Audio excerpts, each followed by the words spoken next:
welcome to my channel. This is the channel which I use to help aspiring and practicing project managers to succeed. My name is Oscar Mbira. I'm a certified program and project manager. So I've been implementing banking system for the most part of my career, and therefore I found it very necessary to have this video to help project managers, either current project managers who are cutting over to the new system or aspiring project managers who want to work in a banking system, so that they have the right choice, they have the right information to move from the old system to the new system. So at a high level, migrating core banking system from a legacy or an old system to the new one is a very delicate process. If it was in medical terms, you could consider this to be like a heart transplant, which means you need people to be focused. You need everyone's hands to be on the deck. Anything that is going to be done wrongly is going to force you to go back to the old system, which is going to be very, very demoralizing as a project manager. You want to look at the best practice that you're supposed to follow if you're cutting over from an old system to the new system for a core banking system. So we're going to look at 7 best practice that is expected.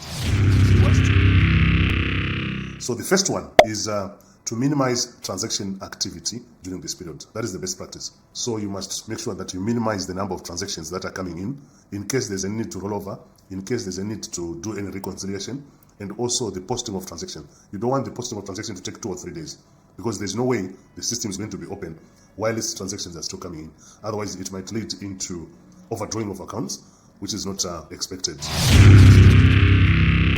Second best practice item is to enable the store and forward facility.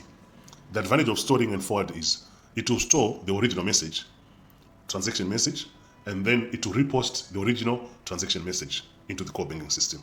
So which means the second, there is no change, there is no manipulation on the original transaction, both in terms of details and also in terms of value. That is one big advantage of doing that. The other best practice is to have extensive communication to all stakeholders during this period. So what does it mean? You don't just wake up because the system is ready, because the staff members are ready, you change the system. You need to communicate to so many stakeholders. One of them is the central bank. The other one is your customer. And then the third one is the public in general. Fourth one is also the government. So you have to make sure that before any cutover period, before you put off any channels, you have to make sure that there is extensive communication prior to that, so that everyone is aware. There is nothing that is going to be reported by journalists that so-and-so bank is not able to service customers. So the wrong information might end up going out instead of having the right information. So that is very important. The next one is you're supposed to dress rehearse before you do the cutover. That is the best practice. You cannot just do a cutover based on paper. You should be able to dress rehearse. You put the system offline and then see if you're able to recover and see if you're able to post transaction. That dress rehearsal is very important.